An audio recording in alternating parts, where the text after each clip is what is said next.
네, 더불어민주당이 국민권익위원회 조사 결과 부동산 불법 거래 의혹에 연루된 의원 12명 명단을 공개하고 탈당 권유 혹은 출당 조치를 내렸습니다. 비교섭 5개 정당도 권익위에 부동산 전수조사를 의뢰하기로 한 만큼 감사원 조사를 받겠다고 한 제1야당 국민의힘에 대한 압박의 목소리가 커지고 있습니다. 자, 더불어민주당 전재수 의원 그리고 국민의힘 김정재 의원 두 분과 오늘 이야기 나눠보겠습니다. 어서 오십시오. 네, 안녕하십니까? 예, 어서 오십시오. 자, 전재수 의원님께 먼저 질문 드리겠습니다. 의원 12명에 대해서 명단 공개는 물론이고요. 전원 탈당 혹은 출당 권유 조치가 내려졌습니다. 예상보다 굉장히 빠르고 강한 대처인데요. 어떻게 보고 계십니까? 이러한 조치가 이루어지기 전에 예. 지난 3월 30일 날 김태년 원내대표가 국민들께 약속한 이야기가 있습니다. 예. 그리고 송영길 당대표께서 당대표 취임 이후에 공언한 국민들께 약속한 말들이 있습니다. 그 말들을 확실하게 지켰다. 국민들과의 약속을 예. 지켰다라는 말씀을 드리고요. 사실은 굉장히 충격적입니다. 정치하는 사람에게 있어서 정당이라는 것은 거의 정치 생명과 똑같은 겁니다. 예. 그런데 이게 한두 명도 아니고 뭐 대여섯 명도 아니고 한꺼번에 12명을 이렇게 출당 조치를 하고 탈당을 권유하는 것은 대한민국 현대 정치사에 있어서도 굉장히 이례적인 일이고 예. 굉장히 강력한 조치였다 이렇게 예. 생각을 하고 저희 이제 단체 카톡방이 있는데 국회의원들 예. 단체 카톡방에 어제 이제 12분의 의원님들이 입장을 올렸는데 사실은 굉장히 안타까운 사연들이 많이 있습니다. 그럼에도 불구하고 그 사연 하나하나를 다 고려를 하다 보면 이거는 뭐 죽도 밥도 안 되는 겁니다. 네. 그래서 일부 억울한 일이 있더라도 좀 이게 내로남불 또 은행 불일치 예. 이런 문제만큼은 반드시 짚고 넘어가겠다. 민주당에서는 이게 부동산 비리의 청정 정당으로 만들겠다라는 지도부의 강력한 의지가 반영된 것으로 봐주시면 좋겠다라는 말씀을 드리겠습니다. 예, 결국 전임 그리고 현재 지도부가 약속을 지켰고 강력한 의지를 보여준 거다. 이런 평가를 내놓으셨는데요. 권익위 조사 결과 내용 그리고 민주당의 대응 어떻게 보고 계십니까?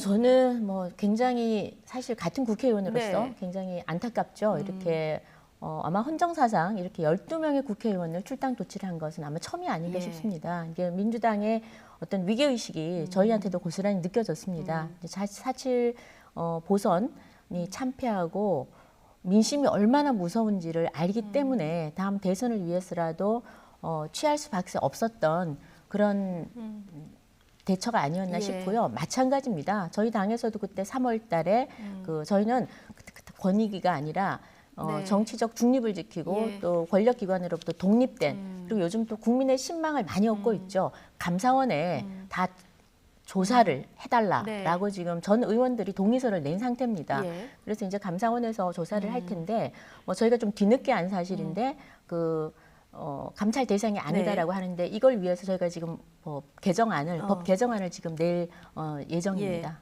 네. 국민의힘 대응에 대해서 지금 관심이 모아지고 있는데요. 네. 저희가 이제 민주당 얘기 마치고 그 얘기로 다시 넘어가도록 네네. 하겠습니다. 지금 민주당에서 지금 정면 돌파를 했고 문제는 지금 당내 반응인데요. 지금 당의 결정을 받아들이겠다는 의원도 있고 반발하는 의원도 있는 상황입니다. 자, 송영길 대표 오늘 아침에도 다시 한번 불가피한 결단이었다. 의원들의 협조를 부탁했는데요. 송 대표와 해당 의원들 목소리 같이 듣고 오시겠습니다. 내로남불과 부동산 문제에 대한 불신을 해소하기 위한 불가피한 조치였다는 말씀을 드리겠습니다. 우리 스스로가 집권당 예표를 벗고 국민과 동일한 입장에서 수사기관에 가서 자신의 소명자를 제출해서 의혹을 해명하고 돌아와 주실 것을 바랍니다. 저희 당은 당규상 당의 요청으로 탈당해서 복당하는 경우는 어떠한 불이익이 되지 않는다는 점을 다시 한번 말씀드리겠습니다. 이 과정을 통해 국민들께서 이 해명과 소명의 과정을 대해서 이해하고 신뢰해 주실 것이라고 생각을 합니다. 다시 한번 마음 아픈 일들이 많지만 우리 민주당이 새롭게 변화하기 위한 고육지책의 결단이었다는 말씀을 드리겠습니다. 고육지책이다 이 이야기 아닙니까? 예. 좋습니다. 그러면은 그 고육지책을 하는 과정과 절차가 있는 겁니다. 공당이고 민주정당입니다. 그런 과정 절차를 생략하고 떠넘기기식으로 미안하지만 일단 나가서 살아 돌아와라. 이건 이러면 당 지도부가 아니죠. 왜 그러면서 당을 지도를 하겠다는 겁니까? 인권 침해입니다. 네, 어쨌든 국민적 불신과 개별 의원들 해명 사이에 송영길 대표가 그야말로 결단을 내린 이런 상황인데요. 지금 4분 정도가 반발을 하고 있다 이렇게 전해지고 있는 상황인데요. 지금 들어보면 어쨌든 소명 절차도 없이 곧바로 탈당으로 바로 가는 것은 이게 절차상 문제가 있는 거 아니냐 이런 얘기들을 하고 계십니다. 사실은 해당 의원들 입장에서는 사실은 굉장히 이게 당의 결정이 이 절차와 과정에 사실은 맞지 않죠. 무슨 문제가 생기면 당은 해당 의원에게 소명의 기회를 주게끔 되어 있습니다. 당의 윤리감찰단에서 주로 이제 그런 역할들을 하는데 어떤 사안이든 간에 소명의 절차는 반드시 주어지게 되어 있는데 이번에는 그런 절차가 전혀 없었습니다. 그렇기 때문에 해당 의원들이 억울해하고 또 저렇게 이제 굉장히 이제 분노의 표현도 또 하시는 분들도 계신데 충분히 그러실 수 있다라고 생각을 하고요. 다만 지금 국민들께서 부동산에 대해서 얼마나 많이 분노를 합니까? 우리 김정재 의원님께서 민주당이 재보궐선거에 참패를 하고 난 뒤에 대선을 위해서라도 아마 그럴 수밖에 없었을 거다 이렇게 말씀을 하셨는데 일부 맞는 말씀입니다. 그러나 저희들이 이게 하루에 쏟아지는 뉴스들이 얼마나 많습니까? 그 뉴스들을 단순히 정치권이 소비하고 넘어가는 것이 아니고 그리고 시간이 지나면은 다른 더 강력한 분노의 대상이 나타나가지고 덮어져 버리는 것이 아니고 이것은 반드시 우리 사회 성과를 반드시 남기겠다. 법제도 제대로 만들겠다. 이런 의지의 표현입니다. 그렇기 때문에 일부 민주당 의원들께서 해당 의원들께서 좀 납득 안 되는 부분이 분명히 있습니다. 그러나 국민의 분노를 덮기에는 국민의 분노를 생각한다면 그러한 억울함도 정치하는 사람으로서 무한 책임을 진다는 차원에서 당 지도부의 의견대로 따라줄 것으로 저희들은 생각을 하고 있습니다. 믿고 있다. 이런 불만 당 지도부가 설득할 수 있다. 이렇게 보고 계시는 거군요. 저는 그렇게 봅니다. 이분들이 지금 저는 이렇게 이제 다른 의견을 내고 절차상의 문제 있는 거 아니냐, 당이 이성을 찾아라 이렇게 이제 분노하시는 의원들이 계시는데 이것조차도 저는 그 정도의 이야기할 수 있는 기회는 줘야 된다고 저는 생각을 합니다. 하루 이틀 정도 저렇게 의견을 표출을 하고 당 지도부의 의견을 따를 것으로 저희들은 보고 있습니다. 자, 김정재 의원님, 네. 이제 시선이 국민의힘 쪽으로 쏠리는 것 같습니다. 국민의힘은 감사원 조사를 받겠다. 애초에도 그렇게 얘기했고요. 그런데 감사원에서 현행 그 감사원법상 입법부기 때문에 국회의원은 감사원 조사 대상이 안 된다. 이렇게 선을 그은 상황이거든요. 오늘 아침에 다시 논의를 한 걸로 들었는데 여기서도 그런데 예정대로 감사원에 의뢰하는 것으로 의견을 모은 것으로 전해지고 있거든요. 네. 뭐 다 아시다시피 지난 3월 부동산에 대해서 국민들이 LH 사건이 터지면서 정말 국민들이 정치인에 대한 실망이 하늘을 찔렀습니다. 그래서 여야가 할 것 없이 다 전원 전수조사를 해달라 요청을 했는데 저희 당에서는 그 당시에 권익위에 그 위원장께서 여당 전직 의원이셨기 때문에 여기서는 제대로 할 수가 없다. 더 철저하게 하고 정치 중립적인 데서 해달라고 기왕하는 거 더 제대로 하자 그래서 감사원에 요청을 하기로 모든 전원 의원님들이 다 동의를 하셨습니다. 그런데 이제 감찰 대상이 안 된다라는 얘기를 듣고 그러면 빨리 원포인트 제출을 하고 빨리 원포인트 그 감사원법 24조입니다. 빨리 개정을 하자라는 게 저희 입장이고요. 그리고 또 여당에서 아마 동의를 해주신다면 이것은 충분히 이루어질 수 있으리라고 봅니다. 이 부분은 국민 앞에 저희가 어떤 누구도 피해갈 수 없는 거라고 생각하고 스스로 정치권에 한 번은 이렇게 전수조사를 통해서 정리가 돼야 앞으로 차명 거래라든지 이런 법을 위반한 그 거래들이 저는 다 문제 해결이 되지 않을까. 그러면 그렇지 않으면 국민들이 늘 있는 사람, 가진 사람들은 법을 피해서 늘 부동산 투기를 한다고 의혹을 많이 가지고 있기 때문에 이번 이 기회로 저는 여야가 함께 전수조사를 좀 철저히 해야 된다 생각하고요. 문제점 하나 지적하면 지금 그 송영길 대표께서는 이걸 특수본에 맡겨서 거기서 조사받고 살아 돌아와라 그랬거든요. 그런데 아시다시피 특수본이 그 2,400명의 직원을 직원을 뭐 상당히 투입을 해가지고 조사를 했지만 그냥 말단 공무원 한 30여 명 찾아내는 걸로 끝이 났습니다. 네. 유야무야 됐어요. 그냥 용두사미가 돼버렸습니다. 그래서 저는 사실은 이건 특수본이 아니라 다시 검찰로 넘겨져서 대통령이 뭐 지시를 하든지 해서 검찰이 좀 제 기능을 해서 네. 앞으로 이런 그 부동산 투기 문제는 그 좀 엄중하게 대처를 해야 네. 된다고 생각을 합니다. 자, 여러 가지 얘기 중에서 앞부분으로 가서 하나만 확인을 하면 네. 그러니까 여전히 지금 국민의힘을 제외한 나머지 정당들은 전부 오늘 권익위에 그 소속 의원들 부동산 전수조사 의뢰하기로 했거든요. 네. 이런 부분에 대해서 이제 국민적인 그 여론의 부담도 좀 있으실 것 같은데 어쨌든 그럼에도 불구하고 지금 감사원의 조사를 의뢰하는 거로 의견을 모은 이유는 네. 예, 이거는 감사원법을 개정해서라도 이렇게 해야 된다는 의견이신 거죠? 네. 예. 훨씬 강력한 조치가 되겠죠. 제가 이 시점에서 자, 원포인트로 지금 감사원법을 개정하자 이런 그 제안을 해주셨습니다. 이 시점에서 제가 이제 한 말씀을 예. 안 드릴 수가 없는데요. 우리 김정재 의원님의 뭐 진정성은 믿습니다. 그러나 좀 따져봐야 될 것들이 있습니다. 일단 우리 국민들께서 잘 모르실 것 같아서 감사원법 24조 4항 제3호에 감사원의 감사 대상 공무원에는 국회, 법원 및 헌법재판소에 소속한 공무원은 제외한다 이렇게 되어 있습니다.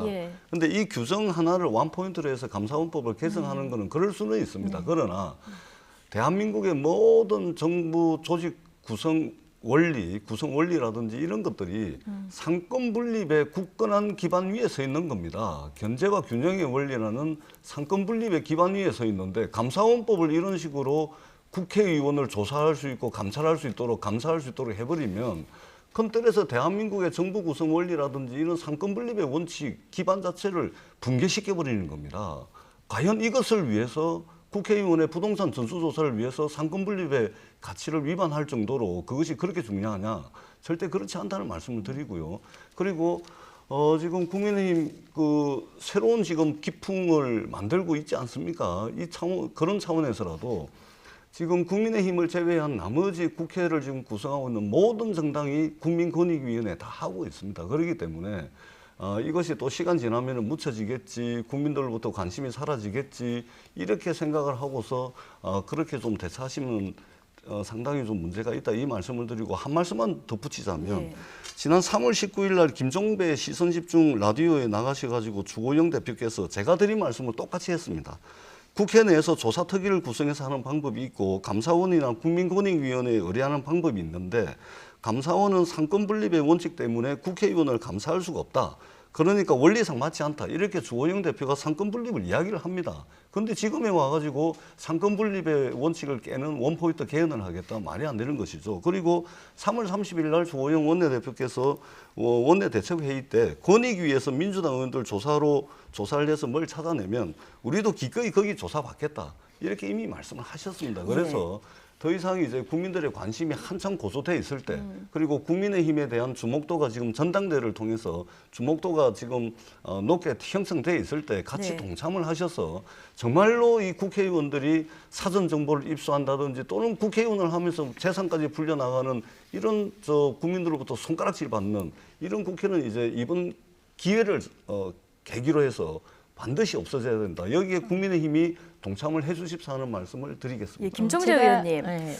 왜 한 말씀만 더 드리면 왜 지금 감사원으로 가자고 하느냐. 심지어는 법까지 개정해서 그리고 삼권 분립에 맞는 말씀이세요. 삼권 분립의 기본 정신을 훼손할 수도 있습니다. 그럼에도 불구하고 여야가 협의를 해서라도 하자라는 이유는 이번에 권익위에서 사실 조사를 했지만 실질적으로 그 금융 그 자료를 제대로 제출도 안 했습니다. 그리고 또 그 차명 거래 조사 자체를 아예 거부한 것도 있거든요. 그래서 과연 사실 그 12명이 억울해하는 부분이 많을 겁니다. 다른 많은 일부 의원들은 아예 자료 제출을 안 했다고 들었습니다. 그래서 이것보다 훨씬 더 철저하게 할 수 있는 감사원에서 하는 것이 맞지 않을까라는 진정성 있게 좀 해보자라는 뜻에서 제안을 한 것이고요. 만약에 정말 원포인트도 만약 여당에서 이거는 같이 하자고 하지 않으면 못하는 겁니다. 이게 바로바로 이제 불발이 만약 된다면 철저하게 조사할 수 수 있는 뭐 특이도 좋든 그러니까 지금 어떤 방식이 중요한 게 아니라 더 철저하게 조사를 받아보자라는 뜻에서 지금 제안한 것이니까 거기에 대해서는 뭐 굳이 사족 달고 다른 해석을 좀 안 해주셨으면 좋겠고요. 철저하게 네네. 뭐 조사를 하자 이런 그렇죠. 뭐 취지로 네. 이해를 하면 되겠습니다만은 아까 말씀하신 대로 이게 삼권분립 원칙이 있기 때문에 감사원법에 이렇게 규정을 한 건데 이거를 개정하는 것 자체에 대한 비판이 있을 수 있거든요. 지금 문재인 정권 들어와서 저는 상권 분립이 거의 마구 다 무너졌다고 저는 생각을 합니다. 근데 물론 그렇다고 해서 이것까지 무너뜨리자 그런 뜻은 아닙니다. 해석하기 나름이란 뜻이죠. 지금 우리가 패스트트랙 같은 것도 작년에 굉장히 정치적 행위였습니다. 그런데 국회의원들을 고소고발해서 지금 헌법 지금 재판을 받고 있는 중이에요. 법원에서 굉장히 난색을 표현합니다. 국회 안에서 의원들끼리 이러자 저러자 그러고 뭐 좀 시위하면서 소리 지르고 메가폰 든 걸 가지고 지금 재판을 수십여 명의 그것도 지금 국민의힘 의원들만 지금 현재 받고 있습니다. 재판을. 재판을 받고 있는데 이런 것도 알고 보면 엄밀한 더 광의의 의미에서는 상권 분립이 서서히 무너지는 거고 또 그 이외에도 문재인 정부 들어서 사실은 이런 우리가 상권 분립 무너지는 거를 뭐 요소요소에 목도를 해왔습니다. 그래서 이것을 뭐 지금 이 부분에 대해서는 우리가 좀 진정성을 좀 봐달라 그런 말씀을 드리고요. 만약에 이게 법적으로 정말 도저히 될 수가 없다면은 그때는 또 다른 뭐 이번 주 안으로도 저는 충분히 또 다른 해법을 찾을 수 있다고 봅니다. 죄송한데 국회 내에서 국회의원들의 문제입니다. 저희들의 문제입니다. 제발 저희들의 문제를 문재인 정권이 상권 분립의 원칙을 꾸준히 훼손시켜 왔기 때문에 안 된다. 이렇게 말씀을 하시는 것은 국민들이 어떻게 들으실지 좀 걱정이 된다는 말씀을 하시고 제가 걱정을 하는 것은 전통적으로 우리 국민들께서 국민의힘 하면은 부동산 부자정당의 이미지가 있습니다. 이것은 1, 2년 사이에 만들어진 것이 아니고 지난 수십 년 동안 국민의힘은 부동산 부자 국회의원들이 많다라는 그런 이미지가 만들어져 있습니다. 기왕에 국민의힘이 전당대회를 통해 가지고 새로운 기풍을 만들어 나가고 있는 중이지 않습니까?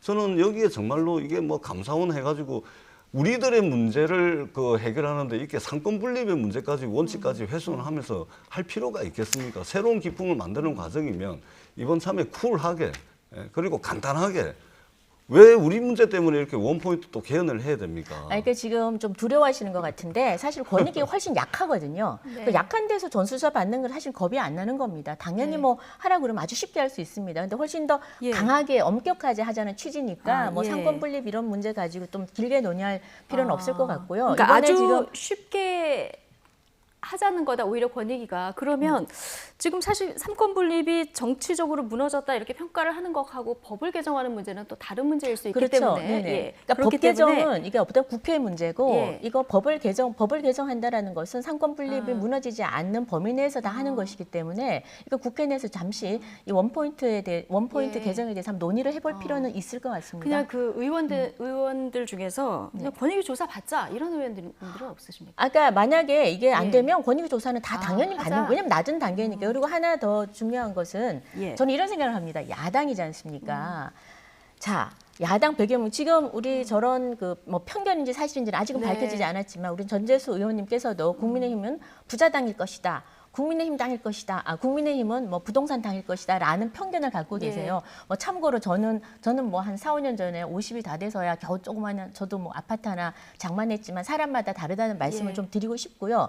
그다음에는 이미 정권을 모든 권력을 가진 이 정부에서 공수처까지 만드는 이 정부에서 국회의원들 그 100여 명 되는 국회의원들 뒷조사 안 했겠습니까? 이미 다 했을 겁니다. 그리고 특수본에서 이번에 여야 의원들을 샅샅이 조사했는데요. 민주당에서 10명 지적했는데 아무 말이 없었습니다. 지금 현재 경찰에서 조사받고 있고 하는 것은 국민의힘 의원 한 사람뿐입니다. 그래서 저는 이렇게 유야무야 되는 것을 걱정을 해서 저희가 제안을 한 것이지 다른 뜻은 없다는 말씀 드리고 만약에 법적으로 안 된다 그러면 원포인트 개헌 한번 해보고 그것까지도 또 여당에서 안 된다 그러면은 훨씬 낮은 단계인 권익위는 얼마든지 할 수가 있죠. 중립만 지켜진다면요. 김정희 의원님께서 아주 굉장히 위험한 말씀도 하시고 논리적으로 상당히 좀 비약을 해서 말씀을 하시는데 문재인 정부가 집권 여당이 국민의힘 100여 분의 국회의원들 뒷조사를 안 했겠습니까? 이렇게 말씀을 하시면 큰일 날 수 있는 말씀입니다. 작년 12월 달에 저희들이 국정원법, 경찰청법 다 개정을 해서 그동안 우리 사회에 말하자면 정권에 충성하고 정권이 정보기관, 권력기관을 이용해가지고 정권을 유지하기 위해서 국내 정치에 개입해왔던 그러한 것들, 그걸 다 막기 위해서 저희들이 국정원법 개혁해가지고 국내 정치 개입 못하게 만들었지 않습니까? 그러한 의지를 가지고서 그러한 입법적, 개혁적 성과를 내고 있는 마당에 저희가 집권 여당이 문재인 정부가 야당 국회의원 뒷조사를 한다? 이거 큰일 나실 말씀을 합니다. 오늘 지금 국회에서 지금 국정원이 지난 이명박 정부에서 말하자면 여러 가지 정치 공작을 했던 것에 대해서 지금 진상조사를 해가지고 저희 국회에 보고를 하고 있는 형편 아닙니까? 그것은 이제 상당히 큰 이제 문제가 될 수 있는 말씀입니다. 뭐 위험한 발언이라기보다는요, 우려를 표하는 거고요. 아니, 우려도 지금 우려를 표하는 것이고 지금 왜냐하면 이건 자료니까 얼마든지 뭐 자료 조사는 충분히 가능하니까요. 그러니까 저희도 의원들끼리도 사실은 셀프 검증도 합니다. 그래서 뭐 그런 차원이라면은 약간 무슨 정치 공작 이러는데 그런 차원은 아니라는 말씀을 좀 드리고요. 그다음에 뭐 특수본 수사에 대해서도 아까 제가 말씀을 드렸는데 사실은 문재인 대통령 양산 사저 문제도 뭐 영농 경력 11년, 그다음에 또 김상조 정책실장도 부동산 3법이 통과되기 이틀 전인가요? 14% 전세값을 올린다든지 이런 등등등등 일이 있었음에도 불구하고 그냥 다 넘어갔습니다. 그래서 저희는 이걸 그냥 진위를 의심하지 않았으면 좋겠습니다. 좀 제대로 진정성 있게 좀 제대로 한번 조사받아 보자 이런 뜻이니까요. 예, 알겠습니다. 어쨌든 이제 합리적 추론에서 우려 차원에서 말씀을 하셨다고 얘기했는데 어쨌든 이렇게 추정되는 발언은 이제 기정사실화하는 거는 이런 발언은 좀 저희가 자제하면서 진행을 하도록 하겠습니다. 자, 시간이 너무 많이 지나가서. 자, 전재수 의원님, 송영길 대표가 이번에도 굉장히 강력하게 대처를 했고요. 조국 사태에 대해서도 취임 한 달 기자회견에서 이제 공식 사과를 하지 않았습니까?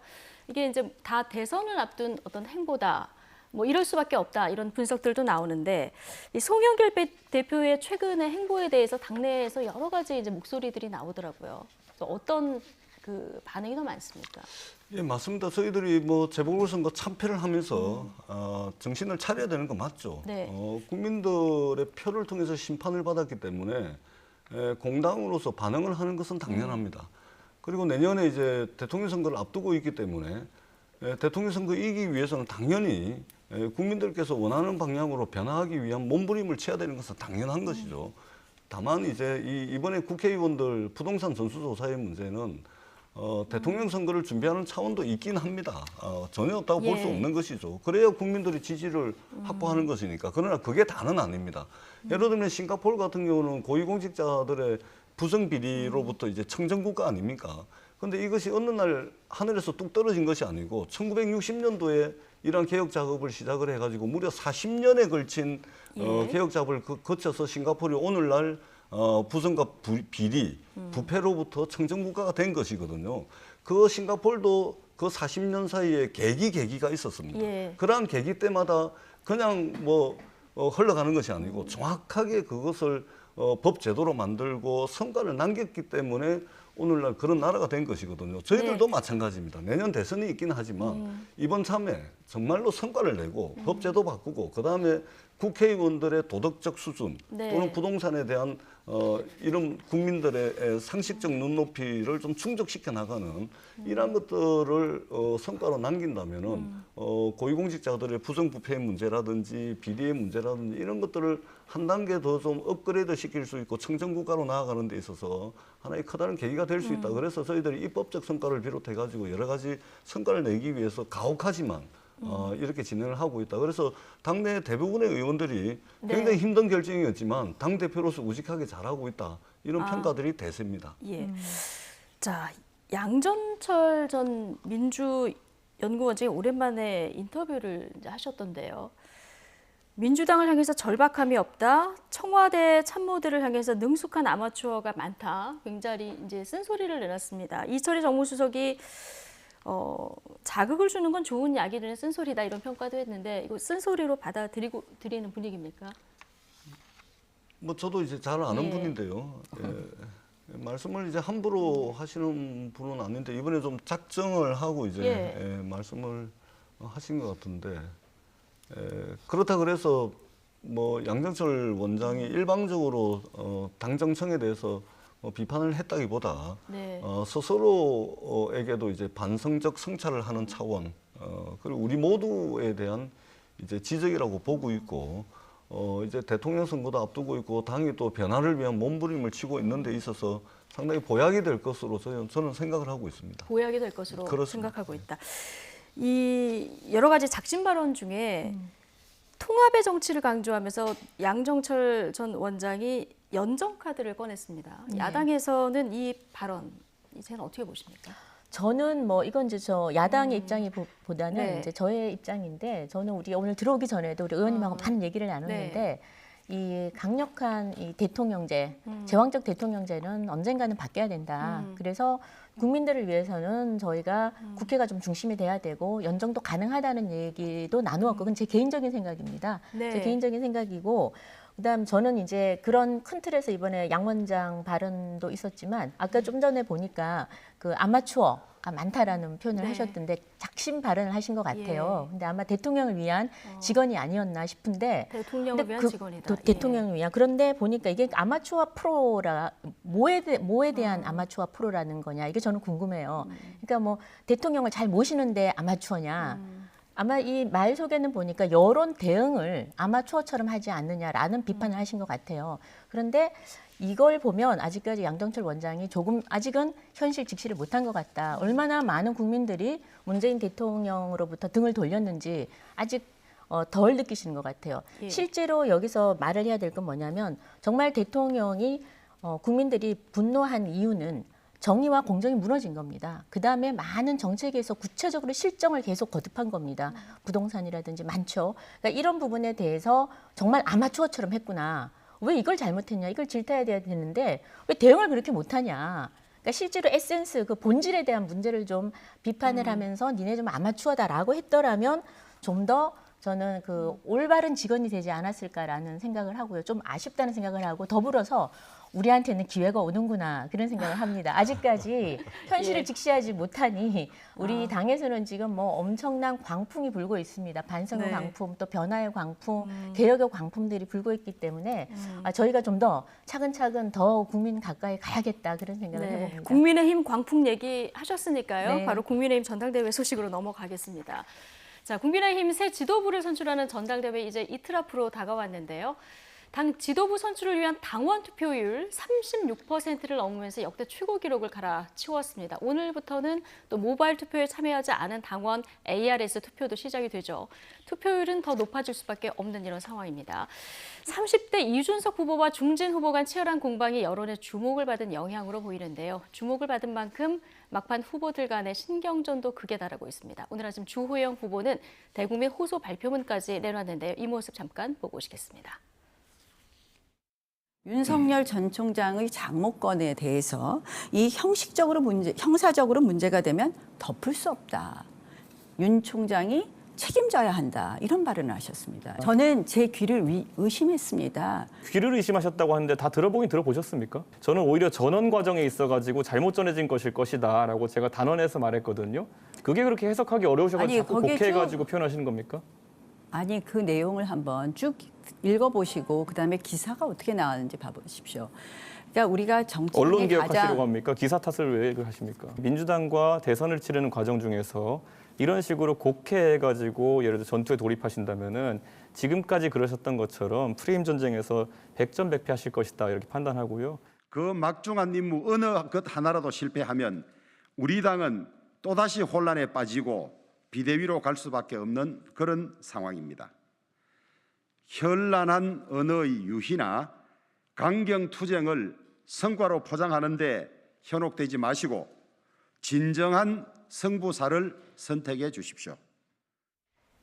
네, 주호영 후보는 오늘 대국민 호소문까지 보신 것처럼 냈고요. 어제는 주호영, 이준석 두 후보 공격에 나경원 그 후보가 눈물을 흘리는 모습도 우리가 볼 수 있었는데 어쨌든 지금 모바일 투표가 이틀 했는데 36%를 넘었습니다. 네. 야, 이거 좀 정당에서 이 경선하면서 이런 투표율은 굉장히 이례적인 거죠. 그렇죠. 이렇게 높은 적이 처음인데요. 예.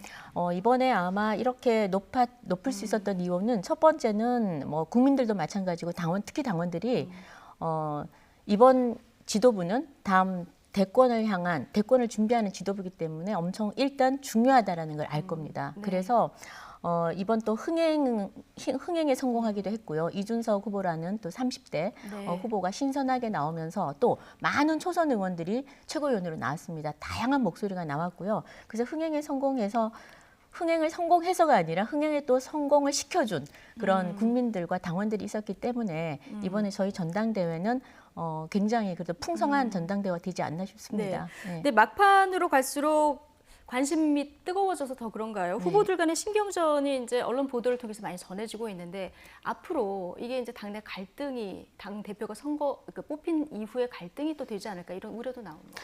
그러니까 이게 지금 원래 뭐 경선이라는 게 원래 이렇게 뜨겁습니다. 네. 그리고 특히나 2강이나 3강이 이렇게 정해지면 치열해지고 또 경선 과정에서는 이런 말 저런 말 다 하고 또 이게 아마 알고 보면 이 정치인이라는 게 이 몸으로 싸우는 직업이 예. 아니라 말로 싸우는 직업 아닙니까?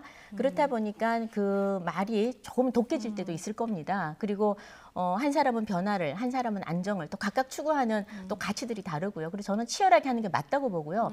끝나면 우리 국민의힘 당은 이번에 대선을 위해서 야권 모든 후보들이 다 이 국민의힘이라는 플랫폼에 들어와야 네. 되기 때문에 통합을 하지 않고서는 그 대표가 생존할 수가 없다 그렇게 생각을 합니다. 이것은 당연히 당원들의 그 목소리가 아니고 국민들의 저는 목소리라고 생각을 합니다. 야권이요 통합하라 분명하거든요. 그래서 네. 통합을 이뤄내야지 갈등을 한다 그러면 아마 한두 달도 버티지 못할 거기 때문에 이건 뭐 합리적이고 이성적인 누구라면 당연히 통합의 길로 가지 않을까 싶습니다. 예. 우려 안 하셔도 될 것 같습니다. 우려 안 해도 될 것 같다. 네. 별로 자, 별로 우려 안 하는 것 같아요. 예. 어쨌든 뭐 투표율이 고공행진을 한다는 것은 당내에서 굉장히 고무적으로 아주 고무적이죠. 예, 네. 받아들이실 거고 그 이면에는 이제 30대 이준석 30대. 돌풍이 있었다. 앞서 이제 이런 얘기를 해주셨는데 오늘 이준석 후보 행보를 보니까 천안함 생존 장병 및 유가족 시위 현장에 갔는데 여기서 이제 눈물을 보이기도 했고요. 여기서 어떤 얘기를 했냐면 얼마 전에 민주당 전 대변인이 최원일 천안함 함장이 부하들을 수장시켰다 이 발언을 방송에서 하면서 좀 논란이 됐었는데요. 이걸 비판하면서 송영길 대표가 입장을 밝혀라 이렇게 부탁드린다 이렇게 얘기를 했습니다. 뭐 방송 패널로 나가가지고 예. 그리고 지금은 이제 상금 부대변인 아닙니다. 예. 지금은 아니고 전이라고 예, 제가 전입니다. 전. 말씀드렸는데. 예. 예. 그리고 대변인도 한 10명 정도 되고요. 부대변인은 상근 비상근 해서 한 수십 명 됩니다. 예. 그렇기 때문에 또 방송 패널로 개인 자격으로 나가서 이제 한 것인데 그것을 또 과도하게 당 대표 보고 입장 밝혀라 하는 것은 이제 뭐 정치적 표현이다. 예. 저는 이제 그렇게 보고 있습니다. 예. 당 차원의 입장이 아닌 개인의 발언이니까 예, 대표에게 그렇습니다. 뭔가 입장을 밝히라는 건 좀 무리하다 이런 예. 얘기시죠. 그러나 그 발언은 뭐 어떻게 보느냐에 따라서 상당히 부적절할 수 있다. 예. 예, 그렇게 생각을 합니다. 예. 근데 저는 이거 저 의원님 말씀도 또 일리가 있지만 또 다른 측면에서 이렇게 주장하는 이유는 그 연역을 한번 살펴보면요. 그 문재인 대통령께서도 이 천안함 사태에 대해서 그 북한의 소행이고 또 북한에 대해서 문제 제기를 강력하게 한 바가 없습니다. 그리고 지금 그날 그 아까 부대변인 물론 큰 개인 자격에서 나왔다고는 하지만 이분도 마찬가지였고요. 그러니까 북한의 소행이라는 것을 아직도 정부가 인정하지 않는 듯한 그런 느낌을 주고 발언이 종종 나오기 때문에 그 부분에 대해서 분명한 입장을 밝혀라라고 저는 좀 해석을 하고 싶습니다. 네. 그래서 이 부분은 국가 안보에 관한 문제고 또 객관적인 사실이 이미 여러 경로를 예. 통해서 밝혀졌기 때문에 이 부분은 정부에서 저는 한 번쯤은 특히나 6월이 그 호국 보훈의 달인데 예. 한 번쯤은 분명히 좀 밝혀야 되지 않나 싶습니다. 네. 제가 이 자리에서 분명하게 짧게요. 말씀을 예. 드리는데 대한민국 정부와 문재인 정부의 명확한 입장은 북한의 소행이라는 것이 명확한 입장입니다. 그러면 다시 자주 한번 말씀을 좀 말씀을 하시죠. 뭐. 드리겠습니다. 예. 예, 지금 전재수 의원님이 북한의 폭침이다. 예, 이게 공식 입장이다 이렇게 얘기를 해주셨습니다. 자, 국민의힘 전당대회 얘기 조금만 더 해보면 국민의힘 전당대회인데요. 지금 후보들 간 신경전을 벌이는 이유로 들어가 보면 뭐 윤석열 전 검찰총장을 고리로 하는 분이 굉장히 많습니다. 이 상황은 어떻게 보고 계십니까? 윤석열 전 검찰총장은 아직 뭐 입당 가능성이 무게가 실리고 있습니다만 아직 공식 입장을 내놓지 않고 있는데 후보들 간의 여러 가지 그 토론을 진행하면서 그 고리가 윤석열 전 총장이 된다. 이 부분은 어떻게 보고 계십니까? 저는 아마도 이제 당원 선거를 남겨두고 있거든요. 오늘 내일 아마 당원 선거일 텐데요.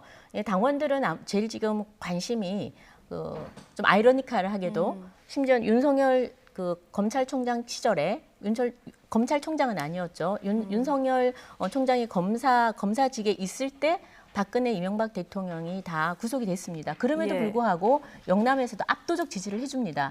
그만큼 지금 핫한 인물인데요.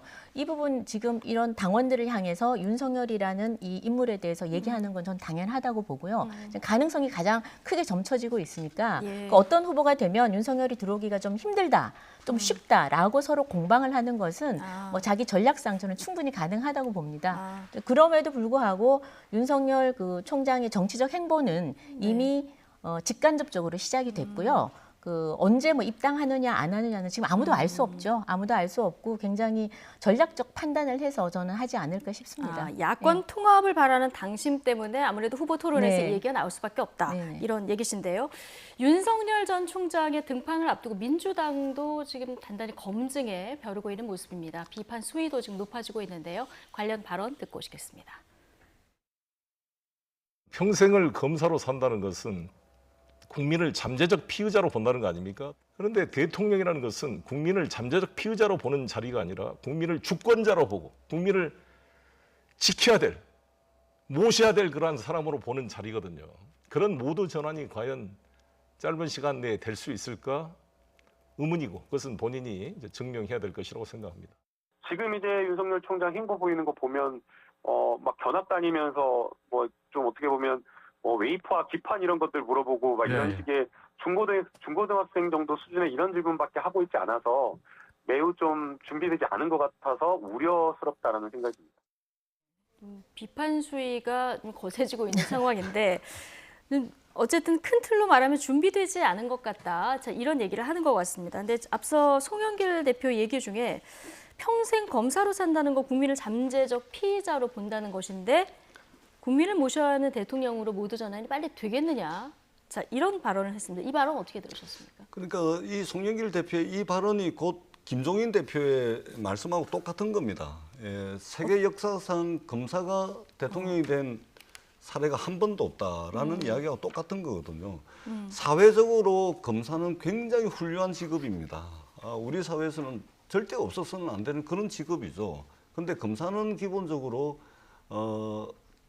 갖춰야 될 마인드가 있다면, 직업적 품성이 있다면, 검사에게 요구되는 직업적 품성이 있다면 그것은 의심입니다. 예. 예를 들면은 피의자 또는 참고인 불러다가 뭔가 이야기를 하는데 이야기하는 피의자, 참고인 이야기 다 수긍할 수 없지 않습니까? 분명히 이 사람들이 범죄 혐의가 있어서 오고 하면 의심을 가져야지만 이 범죄자를 제대로 잡아낼 수 있는 것이고 단죄를 하는 겁니다. 검사가 굉장히 훌륭한 직업이지만 기본적으로 이 직업에 요구되는 기본적 마인드가 의심인 것이죠. 네. 그렇기 때문에 그리고 또 범죄자를 단죄하는 거 아닙니까? 근데 범죄자를 단죄를 하는 것은 범죄라는 것은 과거에 저질러진 일을 현재 이제 단죄를 하는 것인데 예. 기본적으로 검사는 이제 과거를 정리하는 일이라는 것이죠. 그렇다면 이제 정치는 미래를 여는 일이고 어떻든 사람을 살리는 일이거든요. 그렇기 때문에 평생을 검사로서 살아오신 분이 어느 날 사람을 살리는 일이요 미래를 여는 일인 정치를 그리고 끊임없이 의심의 눈으로 직업적으로 의심의 눈으로 해왔던 그런 검사 출신이 국가 지도자가 될 수 있겠느냐라는 이제 말씀을 저런 식으로 이제 풀어서 하신 것 같다는 말씀을 드리겠습니다. 네, 근데 지금 참 저희가 정치인인데도 아직까지 이 시대를 잘 못 읽는 것 같습니다. 지금 국민들이 바라는 건 뭐 검사가 대통령을 못한다, 또 뭐 누가 대통령을 할 수 있다 이런 얘기가 아닙니다. 이 시대에 지금 필요한 게 뭐냐? 불공정한 세상, 정의롭지 못한 세상 바꿔달라는 거거든요. 그래서 이 정의와 공정에 지금 화두로 떠오른 사람이 검찰을 지낸 윤석열이라는 사람입니다. 예. 그 윤석열 현상이죠. 전 그렇게 보고요. 검사가 뭐 대통령을 한 번도 한 적은 없다 그러는데 대한민국이 늘 새로운 역사를 쓰지 않았습니까? 예. 저는 그 어떤 직업이 어떤 대통령은 못 된다라고 이렇게 제한할 필요는 없는 것 같습니다. 뭐 40세 이상은 대통령이 안 된다 이거하고 똑같은데 그것도 바꿔야 될 텐데 저는 뭐 얼마든지 자격이 있다고 보고요. 이번에 그 윤석열이라는 한 검사를 강력한 대통령 후보로 만든 것은 바로 문재인 정권입니다. 계속 불공정, 반칙 이런 것들을 하니까 공정과 정의를 외친 아까 의심을 하는 게 검사라고 그랬는데요. 왜 의심을 하겠습니까? 결국은 공정하고 정의를 추구하기 위해서 의심을 하고 범죄자를 처단하고 그러는 거 아니겠습니까? 종국에 가서는 정의와 공정입니다. 그래서 저는 그것을 추구했었던 검찰의 직에 종사했던 사람들 얼마든지 계속 그 가치를 유지한다면 대통령이 될 수 있다고 보고요. 저희 뭐 정치인들이라고 해서 꼭 대통령 되는 건 아니지 않습니까? 근데 저는 이미 이렇게 그 불공정과 또 부정의와 대립해서 싸우는 공정과 정의를 추구하는 이 윤석열이라는 사람은 이미 시대 정신이 되어버렸다. 그리고 이게 국민의 명령이다. 저는 그렇게 생각을 합니다. 네, 윤석열 전 총장 오늘 첫 공개 행보한다 뭐 이런 소식도 전해지던데요. 여기서 앞으로의 계획이 나올지 이것도 좀 주목해서 보도록 하겠습니다. 네, 지금까지 두 분 정치인과 이야기 나눠봤습니다. 고맙습니다. 고맙습니다. 감사합니다.